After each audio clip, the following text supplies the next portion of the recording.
দাম্পত্য জীবনে শান্তি আসার জন্য স্ত্রীর অনেক কিছুকে হজম করা শিখতে হয় স্বামীর। নবী করিম সাল্লাল্লাহু আলাইহি ওয়াসাল্লাম জীবনে অনেক ঘটনা ঘটেছে। আয়েশা রাদিয়াল্লাহু তাআলা আনহা ঘরে ছিলেন, তিনি তার নিয়ম ছিল যে স্ত্রীর ঘরে থাকতেন, রান্না বাড়া তিনি করতেন।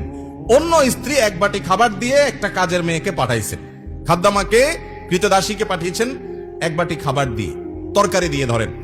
তো ভালো বুড়া রান্না করেছেন, রাসূলের জন্য পাঠাইছেন। আয়েশা রাদিয়াল্লাহু তাআলা আনহা দরজা খুলে দেখলেন যে কাজের মেয়ে তরকারি নিয়ে আসছে আরেক স্ত্রীর ঘর থেকে।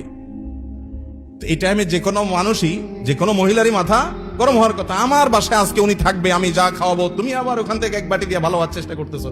উনি বাটিটা ধরে ছুঁড়ে ফেলে দিলেন, ছুঁড়ে ফেলে দিলেন। বাটির সব তরকারি তো গেছে গেছে, বাটিও দুই টুকরা হয়ে গেছে, কাঁচের বাটি ছিল।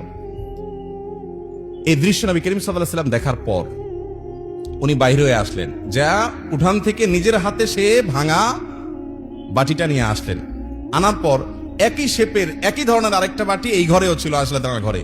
ওই খালি বাটিটা নিয়ে কাজের মেয়ের হাতে দিয়ে বললেন, এটা নিয়ে ওই বাসায় চলে যাও এবং খবরদার মুখে তালা, এখানে কি ঘটেছে এর কোনো কথা বলা যাবে না, শুধু বাটিটা সেখানে ফেরত দিবা।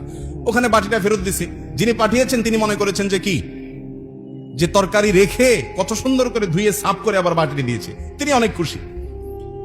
এই হাদিস বর্ণনা করার পর কোন মুহাদ্দিস, কোন হাদিস বিশারদ, কোন হাদিসের শেষে এটুকু অতিরিক্ত বর্ণনা করতে পারেন নাই যে নবী করিম সাল্লাল্লাহু আলাইহি ওয়াসাল্লাম আয়েশা রাদিয়াল্লাহু আনহাকে ডেকে দুই চারটা ধমক দিয়েছেন। আপনি আমি যদি হইতাম এই জায়গায়, আর কিছু না হোক বোর্ড দিকে তাকায়া অন্তত বিরক্তির সুরে এইটুকু তো বলতাম যে এটা কাজ করলা, তুমি বাটিটা ভেঙে ফেললা, তুমি তরকারি না নিতে বাটিটা ভেঙে ফেললা। নবী করিম সাল্লাল্লাহু আলাইহি ওয়াসাল্লাম একটি কথাও বলেছেন বলে কোনো বর্ণনায় পাওয়া যায় না। দাম্পত্য জীবনে শান্তি আসার জন্য স্ত্রীর অনেক কিছুকে হজম করা শিখতে হয় স্বামীর। আবার একইভাবে